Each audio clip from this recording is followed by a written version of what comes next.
Hello, my friends. What are y'all doing? I have not done this in a long time. It is nice to do another YouTube and just say hey, talk about a couple things. I hope y'all are well. I've had a ball doing live streams with y'all. It is so fun to get on there and just talk cards in the hobby when there's nothing being sold, nothing being traded. I know people want it, but just to hang out, to do a virtual card shop of some sorts. But a couple things come out of those live streams and come out of my DMs, and I think it's good to talk about that I see a lot, especially for the younger collectors, where I just wanted you to think about a couple things. One DM I got, and I'm never trying to expose anybody. I get most of the same questions all the time. Especially if you're young and you're learning, it's cool to be able to talk about it and not feel like you're getting picked on because that's the last thing I want to do. But I've had this one happen a couple times where somebody said, "Tell me how many autos of player X." Let me just pick a player. JJ Redick. It's not who the guy was talking about or the few guys were talking about, but he said, "How many JJ Redicks do you have so I know what I have to beat or conquer?" And I said, "Man, first of all, how do you measure a collecting competition? I mean, think about it. First of all, is it just autos? Is it autos numbered to 10 to 25? If I have 5 autos of JJ Redick numbered to 10 and you have 50 numbered to 199, does that mean you win or I win? And what if I have 5 101s and you have 100 to 10? It's not something that's measurable.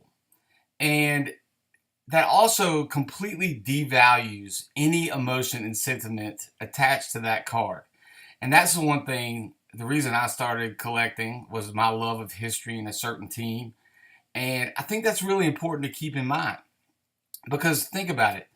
If first of all, it'd be impossible to measure all that unless you set it up with somebody to have a competition of cards 199 and or whatever number signed by a certain player. But if you have 15 101s of JJ Redick and I have one that my father gave me, nothing can beat that. That's unsigned. It might be worth 10 cents on eBay, but its value would be immeasurable to me. So I just would want to say to those that are collecting, they edge toward competition. There are a lot of other great things for competition, but first of all, who's the judge, and how do you do that? I think that you could waste a lot of time and money on that, especially when everybody would declare themselves a winner for some reason or the other, and you don't want to move the emotion from collecting because then you're just doing it for money. Now, a lot of people do it for business, and that's not who I'm talking to. That is a viable business, and there are different things attached to that, and I always say that. But if you're not doing it for business and you do it for collecting, like people always say, like, what car would you grab first if the house was on fire? Well, it's a Michael Jordan rookie. Is it graded? No. Oh, why that one? I've got cards worth way more than a base Michael Jordan rookie. Well, it's the only card my father gave to me. He didn't collect, but in the 80s when it was worth $100, he went out and got it for me. And I would leave all this if I could only pick one card and take that because the emotion attached to it. So I would make sure that when you're doing something that you have that emotional sentiment attached. And when people ask, say, what's your best advice for young collectors? And mine is always, collect what you love and love what you collect. Like really love it. And if your entire collection, if the value on eBay, on Instagram, and everything went to zero, would you still love to come into your collection and look at it and love it? And you say, well, that's great, Jimmy. Good job, Kentucky basketball cards. You got all these cards. You don't. That's ridiculous. It's how ridiculous is it? Because if all this went to zero, I'd still love seeing the Bo Jackson stuff. I don't care what this is worth. I know that seems ridiculous, and I keep cards worth anything. But you think about it. One, it's happened before. Go try and see what 80s baseball cards are worth.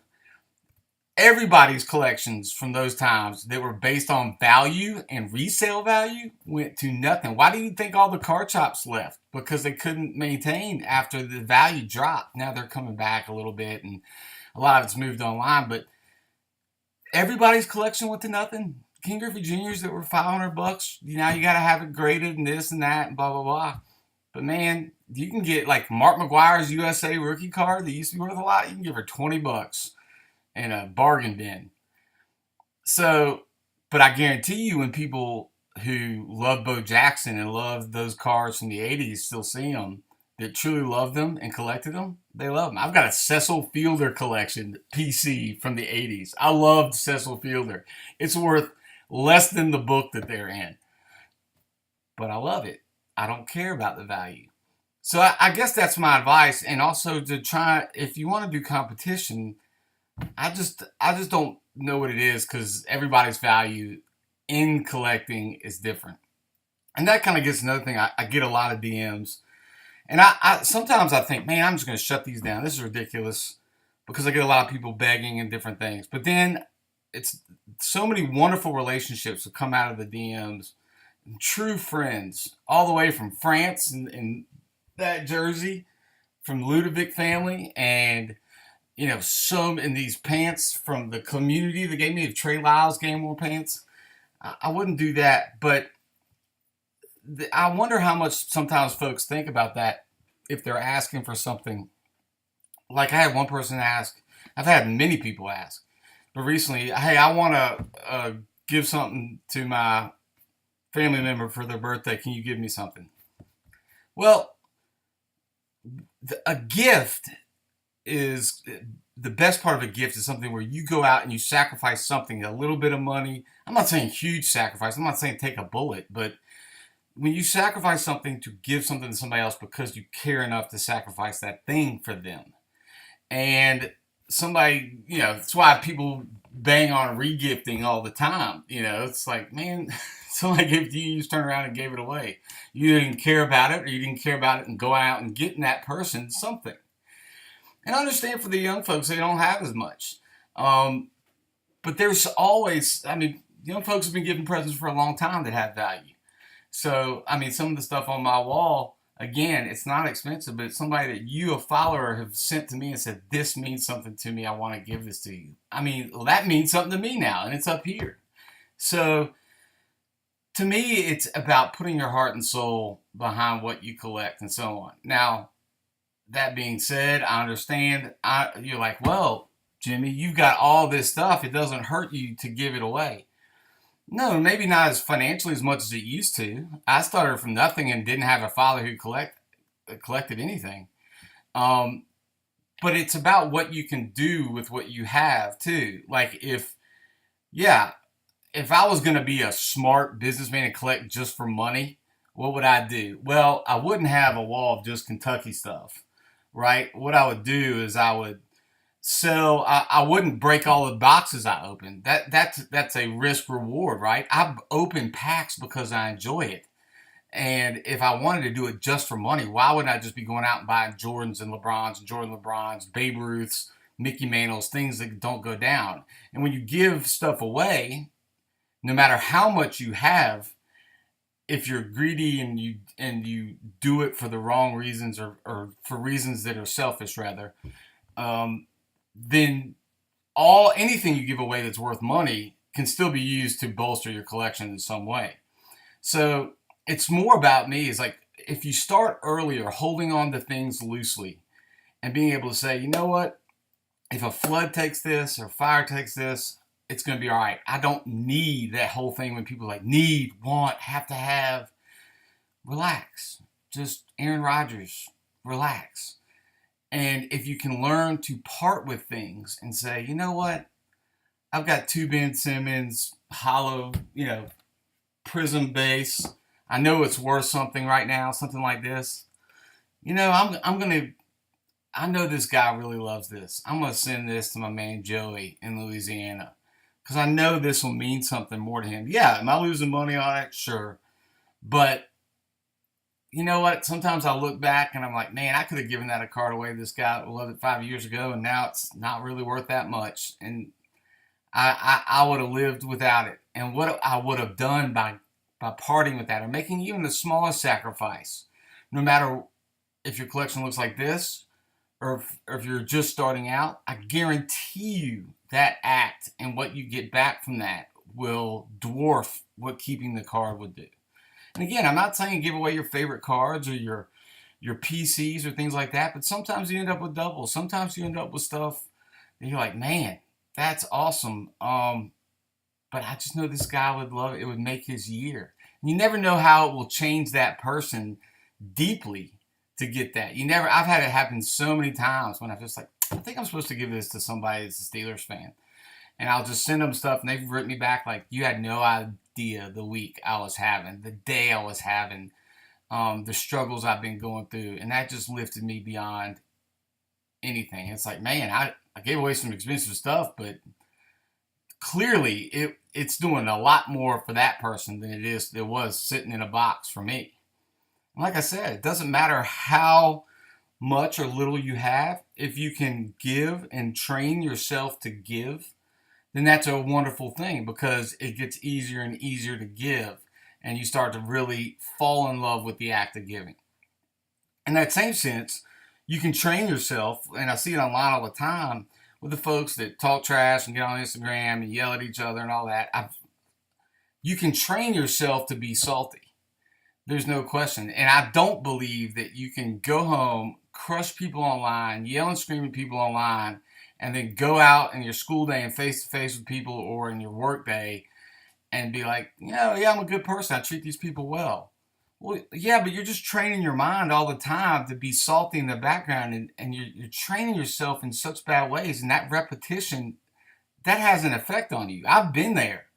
This is not said nothing I say is said from the stand of superiority. I just happen to be given this platform, and I just made so many mistakes in my life, that if I can pass on and be like, hey, chill. I did this and it led to this for me, and I wish it hadn't. So let me just tell you, you don't want to go that route. Then I want to pass that on. So I think that, it's so funny that so much of the reaction I get is, man, you're always smiling, man, you're always laughing, man, you're always in this good mood online. I choose to be. You have the same choice. Or people say, hey, you're this or you're that in the community, and you do so much. So can you. Like, it's not like I've got a crazy collection, but that's the only thing that's the bright lights and flashing. I was doing all the same stuff before and trying to have the same effect when I had 150 cards, when I had 15,000 cards. You should do the same. Just do it. You just got to jump. You just got to take action and make somebody's day or month or life. You never know. You never know what side of the scale, when you're putting that sand on the right side of the scale, what's going to tip somebody's scale towards a whole new perspective. So I guess I would just pass on, true giving comes with a little bit of sacrifice and truly just giving. It's why when I say, if I give something to you, you can trade it, sell it, whatever you want, it's yours. I don't hold on to that gift, even if it was awesome. You just give and say thanks. And it goes back, I love folks of all religions, all this, but I'm a Christian guy, and the story of the Good Samaritan, a lot of people know, but it's like, if you see somebody struggling, Good Samaritan, side of the road, somebody's beaten up, whatever, or they're just beaten up by life, just stop and help. Just help. You never know what it'll lead to for them. And it's not like, the Samaritans like formed a committee and, did all this stuff and they raised this and they got these rules. No, you just stop and help. Just help. Just do it. Just stop and pick somebody up and say, it's going to be all right. Let's move forward. And then they'll get going. But at any rate, so on that note, back to the card stuff. I've loved Optic basketball. This week on Wednesday, National Treasures releases, which I'm pretty excited to see what Euless and Murray and all my Kentucky guys look like in that.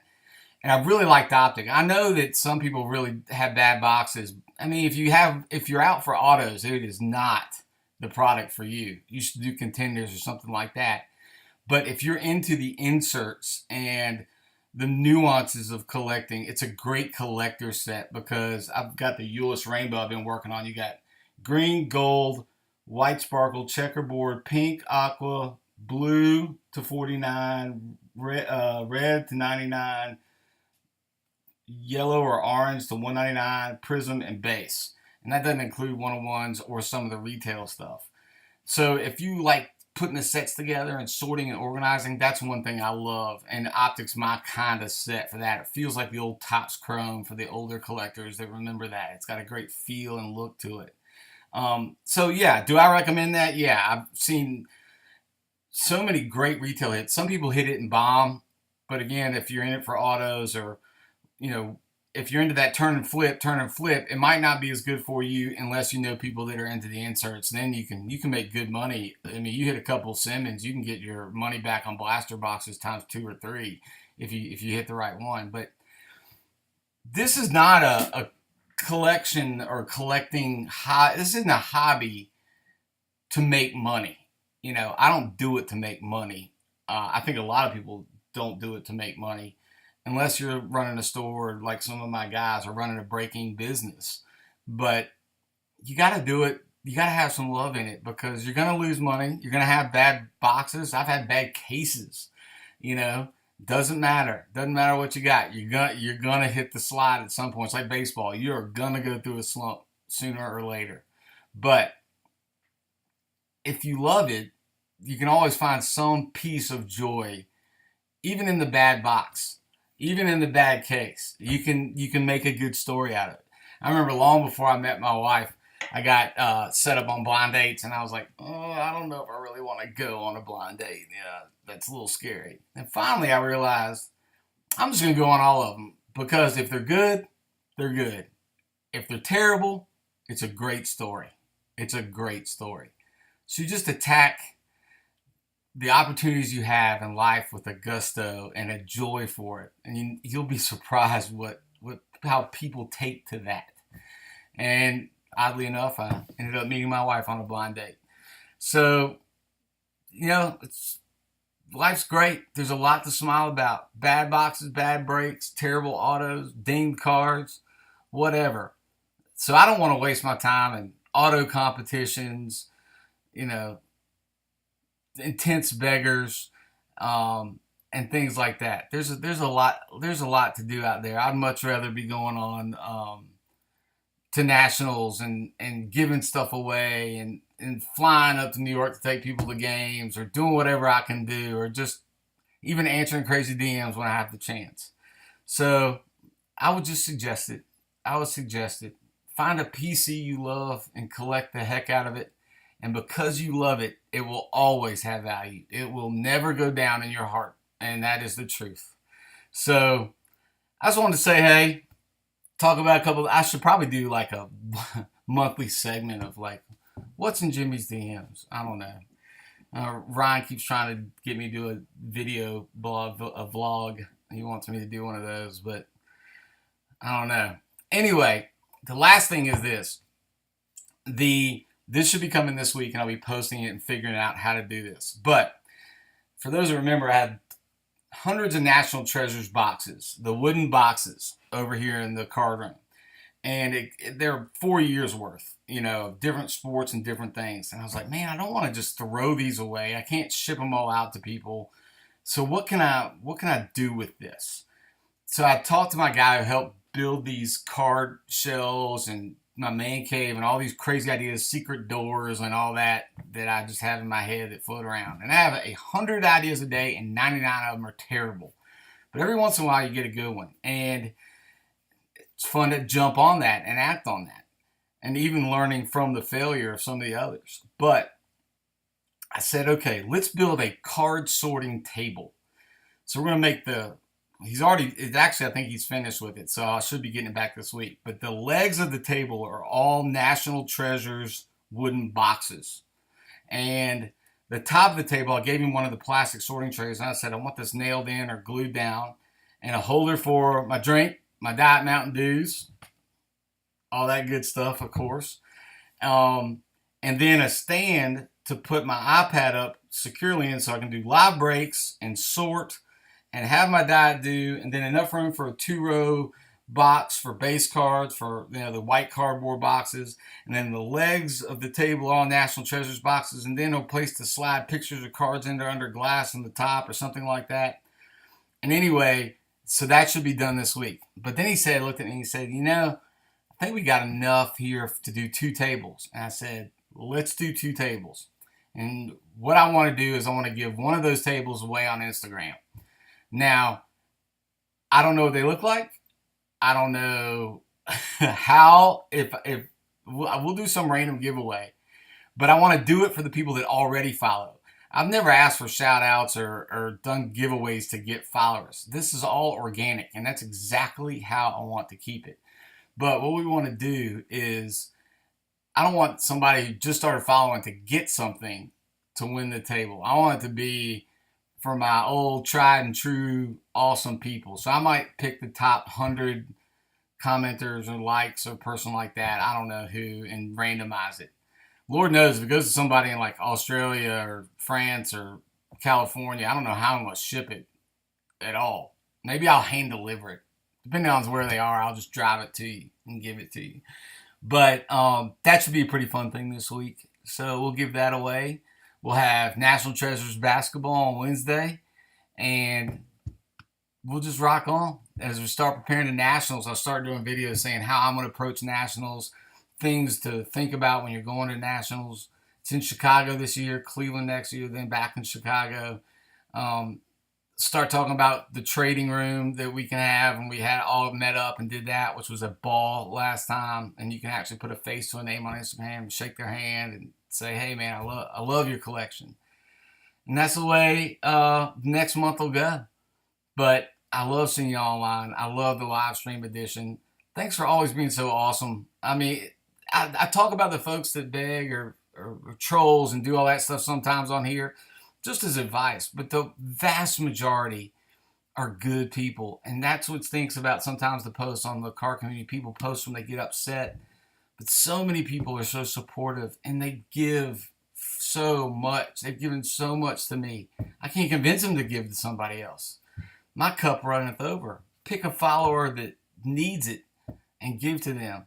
But this community is wonderful, and you always have something in common to talk about. So reach out and approach other people's collections when they hit that good card and they post it. Don't be like, man, no, and do all these sad faces. Say, man, that is awesome. Congrats. I know you love that, man. Good for you. I know that sounds corny, but I'm telling you, I've made mistakes, and that's the way to go. So, to all of y'all out there, keep on rocking, onwards and upwards.